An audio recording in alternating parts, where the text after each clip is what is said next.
There we go. Good Tuesday afternoon. So I'm realizing that my microphone, I think, just disconnects whenever I connect to this the service that I use. It automatically turns my mic on. So I have to turn it. It's probably a good thing. So I don't accidentally have a live microphone when I don't want to have a live microphone because sometimes I'm in my office saying things that shouldn't be recorded.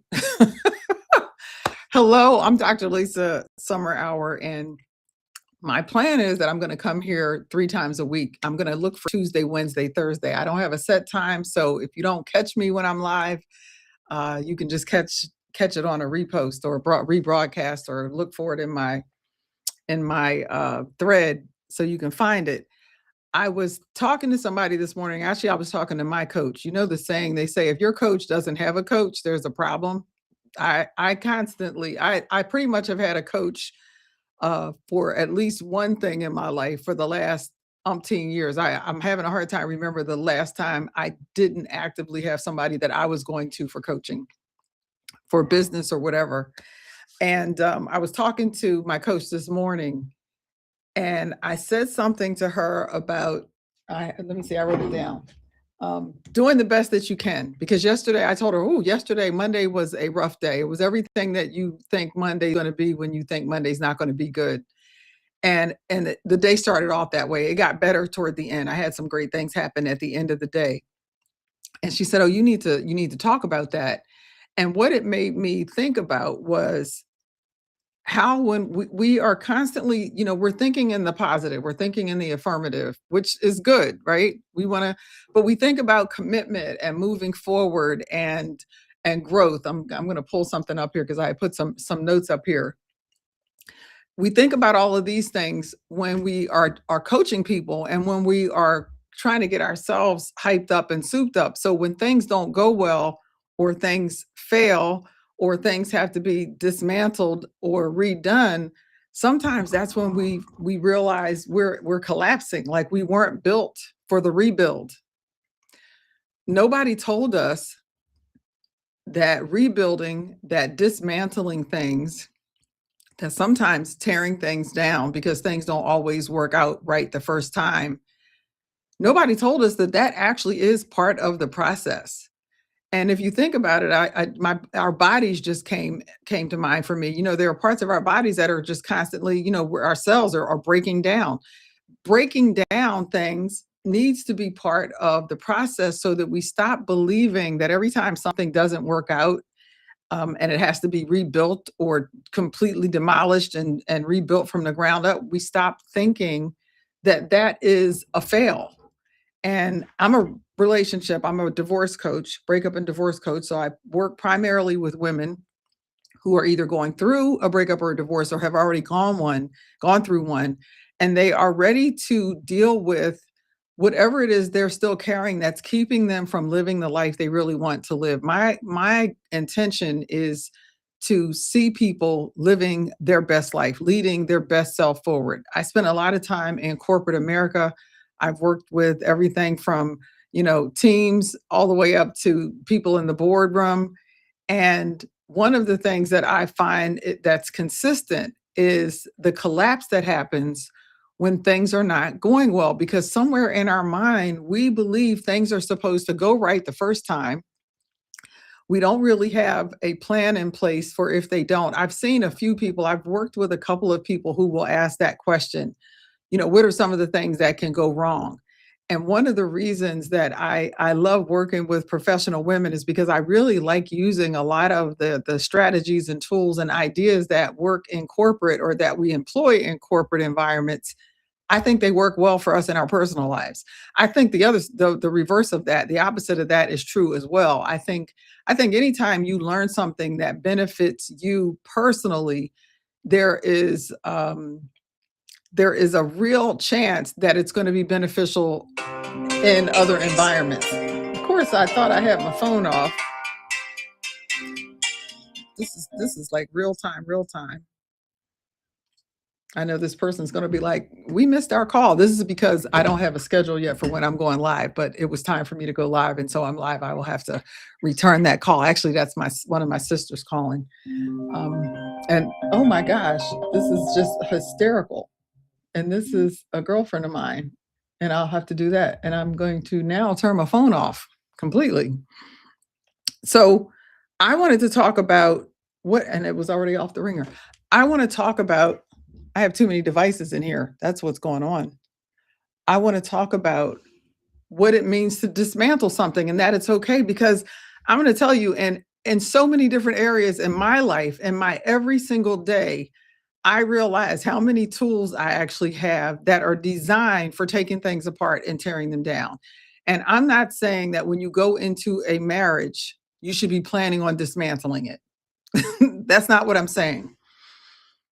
Having said that, I do have a lot of respect for people who are able to have a really mature conversation during the courtship or the engagement or the early parts of their marriage that does speak to, hey, what is this going to look like for us if this doesn't go the distance? Have we even thought of it? Because I'm going to be honest, a lot of people, again, there is this anxiety. I'm going to say fear, but it's really anxiety over, oh, I don't want to talk about if it doesn't work. We like living in this euphoric state of everything is always going to work out because, just because.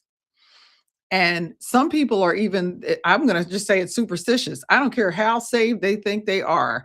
If you say something to them like, well, have you guys talked about a prenup? Or have you talked about if this doesn't work out? What do you, oh, I don't even want to think about that. You're going to bring it into existence. No, it means you are at least intellectually able to plan for something. And I think it has the potential of strengthening some relationships because you already know, we have done everything we can to account for things outside of our control. And if this doesn't work out because either one of us decides it's just not working for them, we have a contingency plan in place for that. And we know what that looks like. There, I believe, is some security in that. Now, there are a couple of faiths.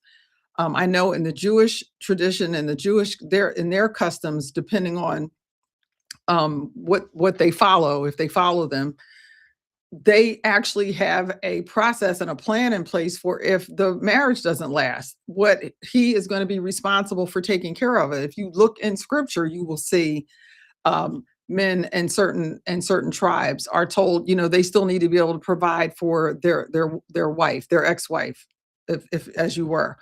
So I don't necessarily know that there's anything wrong with that, other than the fact that it makes us horribly uncomfortable thinking that we're preparing for something to happen that we don't want to have happen. Look, I have props today. I have props today because this is what made me think of this. And if you don't know what this is, let me show you this. So I was sewing the last couple of days. I had sewing machines been on my dining room table now for a month. I had to put this here so you can see it. This is a seam ripper. And if you can just see the very tip of that, I think you can see it. So there's a little point on the end there that you see at the top, that little U shape there in the middle. There's actually a little blade in there. And what this thing does is this little tip right here. I want you to go get a piece of your clothing or look at something you're wearing now and see if you can see a seam. And I want you to look at the little teeny threads, that long piece with the pointy end.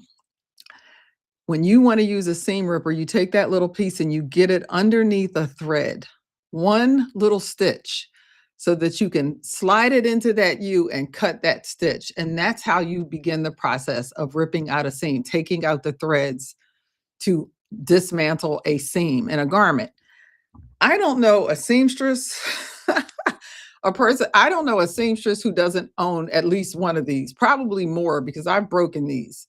This little, or you could lose it. And the other day, I probably spent 20 minutes looking for this before I would even sit down at my sewing machine, because I'm like, well, what if I need to rip a seam out? And I have taken out some long seams because, excuse me, you find out that the underside of the fabric, the bobbin stitch on the other side of your fabric, something wasn't right, and you look and it's all messed up and knotted, and you got to take it out because of that. Or you look and it's not straight or as straight as you want it, so you you have to take it out.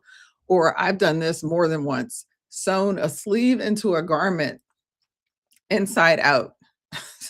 not paying attention, pin it in there, and you realize the seam that should be on the inside is on the outside. And I've had to take the whole, and anybody who sews, I want you to type in here, who's here watching. Anybody who sews, I want you to type in here, because if you've sewn long enough, you've done something where you're like, I got to take this thing out. But this is the thing that prompted me to start thinking about this. Just basic things. Why is there an eraser on a pencil? What if every time you had to erase something, you looked at this as a major failure in your life? If every time I needed to use the seam ripper, I looked at it as a sewing fail, half of the garments that I have made over the last, oh my gosh, over 50 years, because I started sewing at 9, there'd be half of the garments wouldn't have got finished because I would have given up. And so we understand this idea, this concept in different places in our lives. But somehow, when it comes to relationships and even in our business ventures, we don't anticipate that there may come a day when we have to take some stuff apart. We may have to dismantle something. This is not working the way we thought it was going to work. It's not a good fit. And we may need to rebuild, redo, whatever. And so then I started thinking of some other things, because right now I typically have a couple of things going on. And if you don't know, I'm a DIY person. So one of the other things that I'm in the middle of right now is actually taking a bathroom apart. I am demoing out the last bathroom in our house that has not been upgraded. Actually, it's the last room in our house. And so I went upstairs before I started this, and I got the hammer, one of the hammers, out of the bathroom. And if you look at a lot of these tools, obviously this is for nailing in nails, right? Or it could be for busting up drywall. Used it for both. But on the back side of this is so you can take nails out.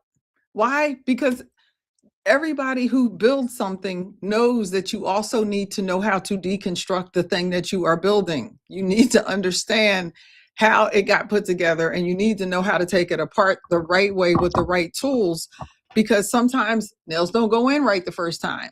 Sometimes you put them in the wrong place. Sometimes you nail it in and it goes through something you didn't want it to go through, and you have to be able to take it out. In my case, I'm taking down drywall, and I think there's going to be some backer board behind the tile. There was some molding around the middle of the room, all sorts of things that needed to come down. And so I had the hammer, but I also had a crate. This right here last weekend was my new best friend. This thing for taking out nails that are stuck in studs that were used to put drywall up. They didn't use screws. They used nails. I kind of wish it had been screws, sorta, because then I could have maybe used the screw gun and it might have been easier. I don't know. But this drywall, ceiling, everything, the walls and the ceiling. So I just about have the bathroom to the studs, but I would not be there if I did not have the right tools. And so one of the things that you can almost guarantee is, if you're going to do things the right way, I don't care if it's physically building something or deconstructing something, it could be your relationship, your career, the plans that you're making, decisions you made. You may need to end some things. Some things may need to be dismantled, taken apart, ended, finished. And if that is part of your reality, I want you to stop looking at all of these things like it's a failure. And even if you think, well, but my marriage didn't make it, it is a failure. Maybe your goal was, till death do us part, right? We say that in our vows. Many people say that in their vows. And so if it doesn't make it to one of you dying, you feel like you failed. I'm going to ask you to reframe that in your mind, or look at failing as just part of the process, if that's what you need to do. If me having to take my bathroom apart is failing, then I need to look at failing as part of the process of me positioning myself to rebuild from a better position. Because you can't always rebuild on top of the rubble that's left when things fall apart. You need to take it all the way down to the studs, clean everything up, and rebuild so that you can see. So I'll use my bathroom as an example. I could have hired a company to come in and do the demo, and my concern was a couple of things. One, they're usually really messy. And this bathroom is right off of my bedroom and my closet. And I did not want all this dust all over the place where I was gonna have to take all my clothes to the dry cleaners or hope that they put plastic up the right way. I just didn't want to buy, and I didn't really want folks trampling all in my upstairs area. So I said, I will start the demo in my bathroom.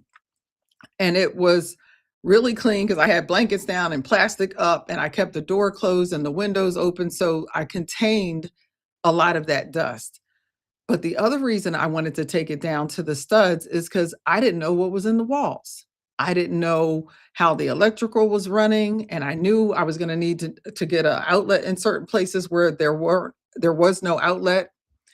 I wanted to see where the plumbing was going because one wall had a light on it that looked like there should have been a medicine cabinet there, and you could see where they patched that up, and it didn't make sense because the sink was on a different wall. So when I got all the drywall down and I took all the insulation out, I could see that, in fact, the sink had been moved. The plumbing was still in the other wall.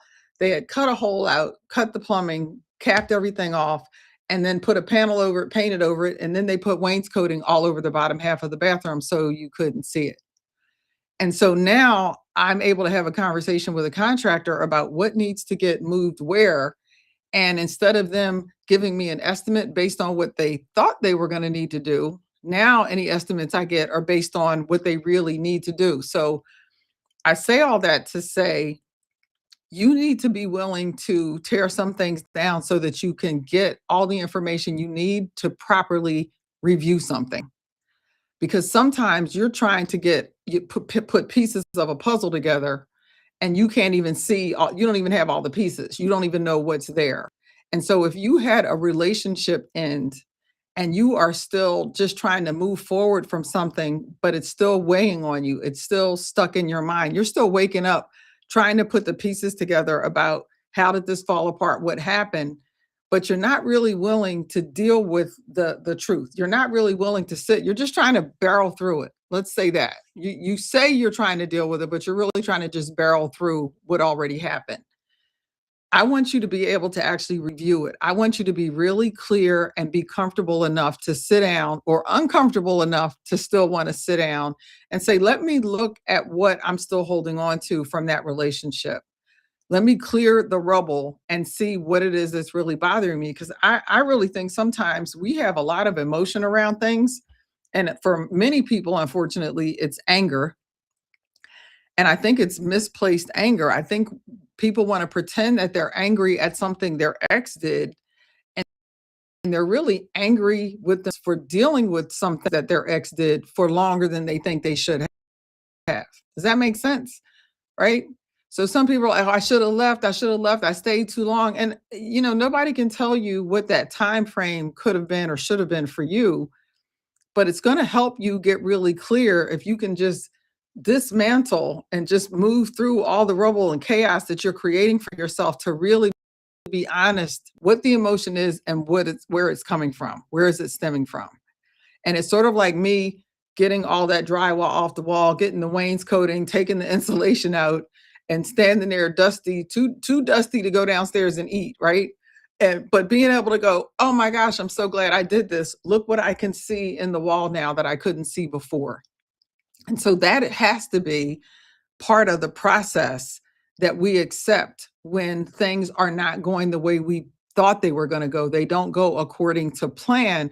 We kind of need to stop being so shocked that sometimes things don't go according to plan.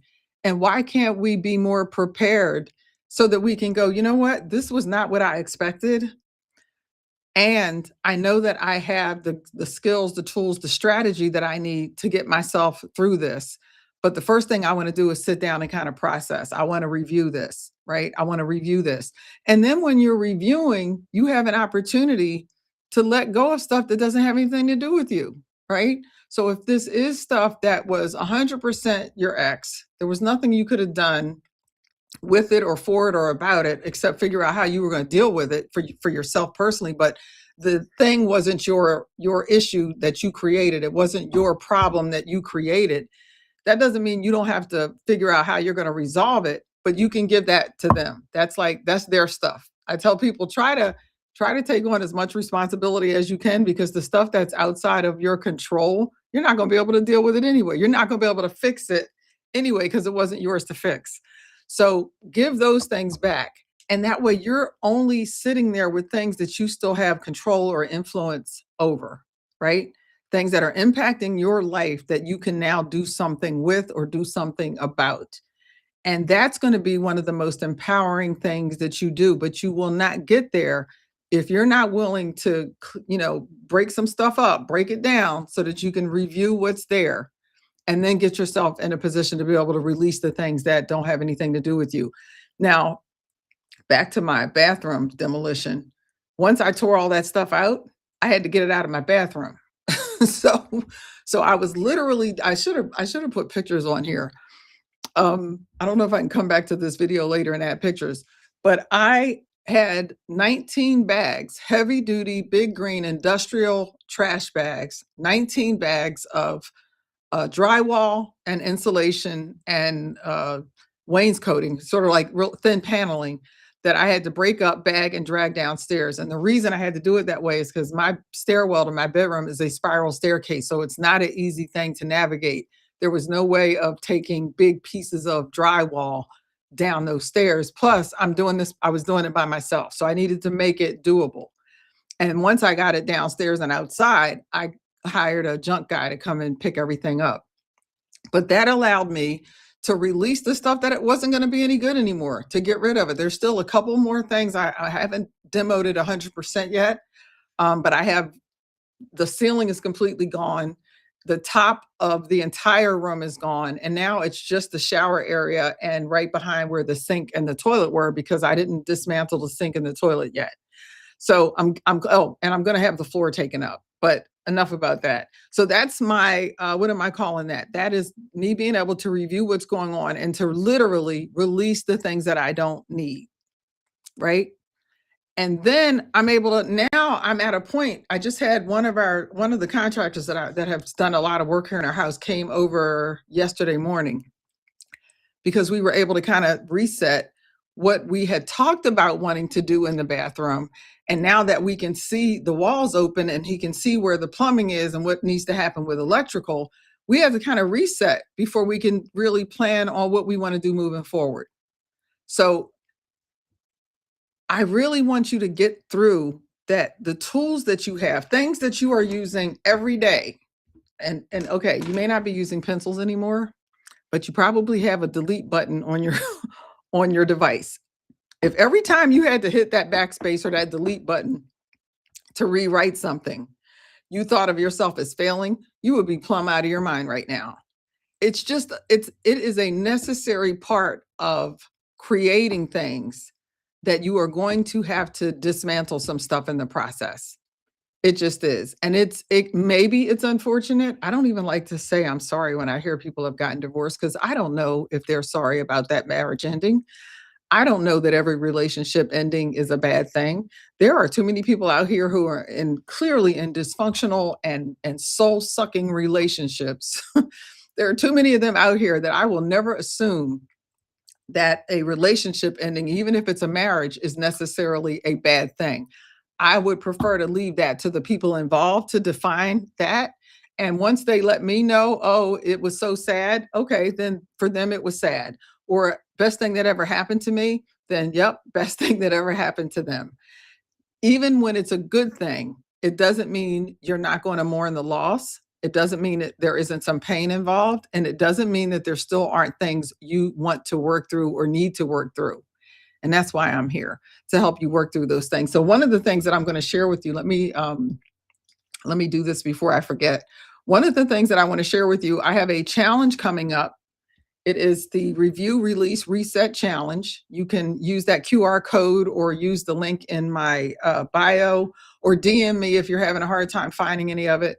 And you can go to the Review, Release, Reset Challenge page and learn more information about that page, because I am so serious this year about helping people who are moving forward in certain parts of their lives. Like, I know a lot of women who professionally are popping on here and they are as poised and polished and prim and proper as you could possibly get. And we are thinking they've got it all together. And basically they're like the walls in my bathroom. They're like the walls in my bathroom. There's a hot mess going on behind those walls. And until they're willing to take those walls down and really address what's going on, they're carrying this turmoil around. It's just dressed up really nicely. And you will know when you start dismantling that and really being willing to look behind the veil, so to speak, and check out what's going on with you emotionally or mentally so that you can process some of this stuff. And I'm not talking about therapy kind of processing. I'm not a therapist. I am a coach. I love therapy. I think therapy for a lot of people is a gift that you give to yourself if you need it. I don't know that a lot of people necessarily need to be in therapy, but I do think most people could benefit from having a coach, having somebody who can help them see different perspectives and ask questions that you may not be asking yourself. Matter of fact, one of the coaches I worked with years ago used to say, your clients aren't going to like you every day. And the reason they're not going to like you every day is because you're going to ask them questions and ask things of them that one, either they haven't thought to ask themselves, or two, they're not willing to ask themselves. They've been avoiding those questions. And so, yeah, I could make your life a little bit uncomfortable every now and then. And having said that, a little discomfort isn't going to kill either one of us.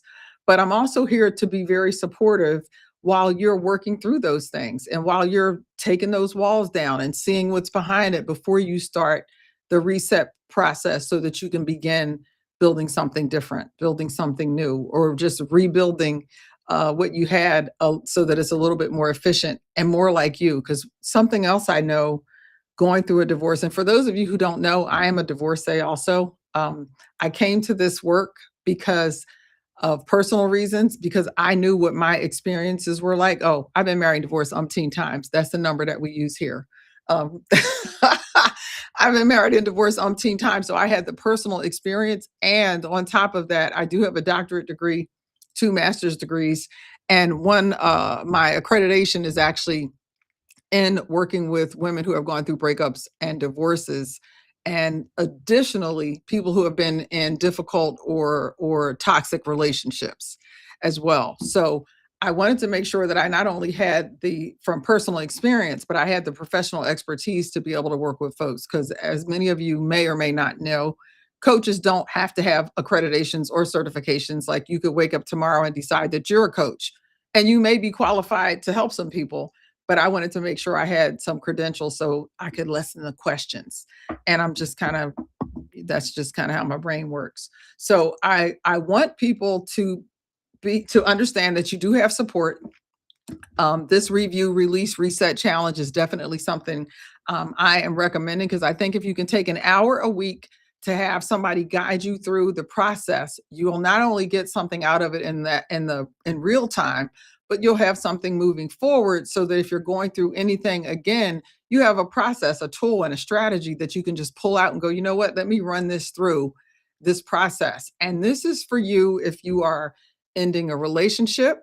It could be last year, or it could be that job that you're no longer at, or that job that you're thinking about leaving because it has just created some turmoil in your life. Something else that I do want to invite people to do. If you're listening to this, I have been meeting some incredible people online and in our chats and in the DMs.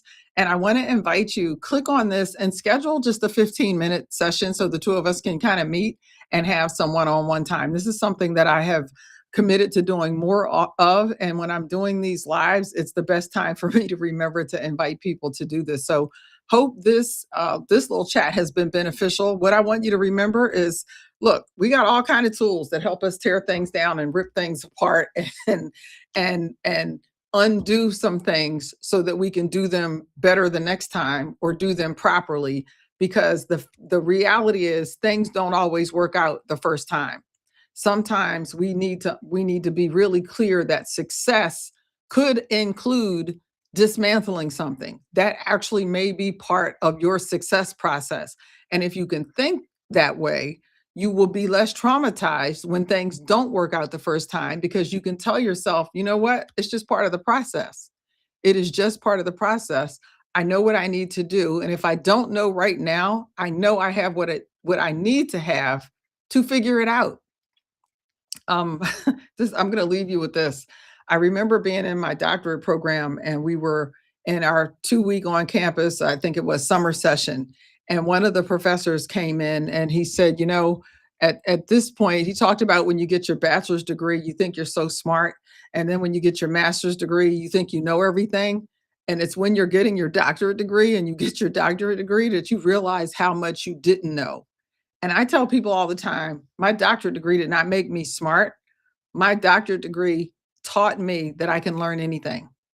And that to me means more than anything you can imagine. And if you can just remind yourself that you have everything you need right now to do the next thing that you need to do. And if you don't know the answer, you also have what it takes to go look for it. So look for the answer. If it's not working out, that's part of the process. If you have to back up and redo or undo something, that is part of the process. And you will figure out what the next step is, because I want you to be really good at being able to review it, release it, and reset it. That's the challenge. I hope I see you there. Bye.